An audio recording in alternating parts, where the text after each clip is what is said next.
অর্জুন বলেন কৃষ্ণ করি নিবেদন, অভিমন্যু বিনয় আর নারহে জীবন।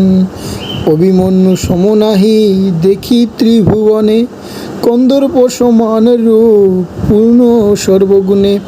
শ্রীকৃষ্ণ বলেন সখে শুনহ বচন, স্বর্গে গেল যেই তার না করো শোচন।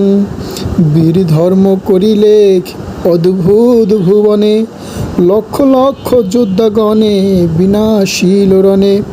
সম্মুখ সংগ্রাম করি গেল স্বর্গলোক, বড় কার্য কইল সেই পরিহর শোক।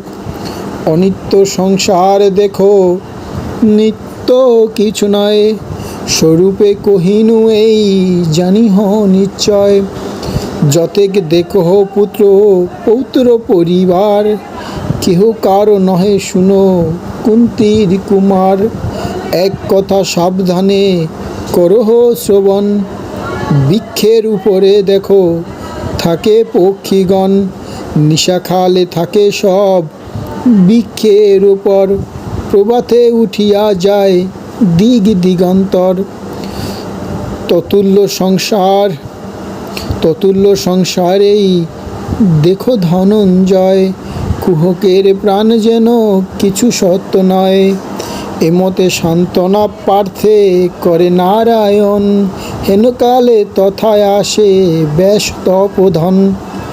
আসন দিলেন বসিবারে সেই ক্ষণ, উঠিয়া প্রণাম করিলেন সর্বজন।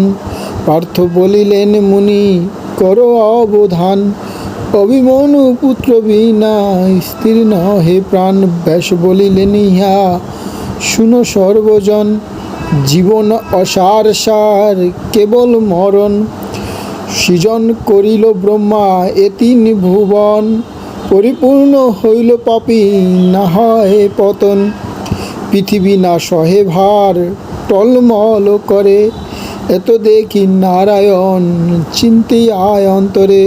নিঃশ্বাস সারেন প্রভু সারি অহংকার, নাসাপথে কন্যা এক হইল অবতার। প্রভুর নিকটে কন্যা দাণ্ডাইয়া কয়, কি কার্য করিব আজ্ঞা কর মহাশয়।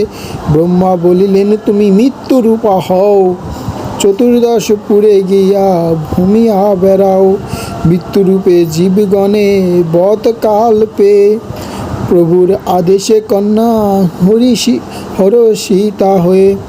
কালপ্রাপ্ত জীবগণে মৃত্যুরূপে হরে, অনিত্য সংসারেই জানাই তোমারে। অভিমন্যু হেতু সবে শোক কর কেনে, কেবল প্রভুর নাম চিন্ত এক মনে। এত বলি ব্যাসদেব করেন গমন, সবে মেলি করে তার চরণ বন্ধন। মহাভারতের কথা অমৃত সমান, কাশীরাম দাস কয় শুনো পুণ্যবান, মহাভারতের কথায় অমৃত সমান।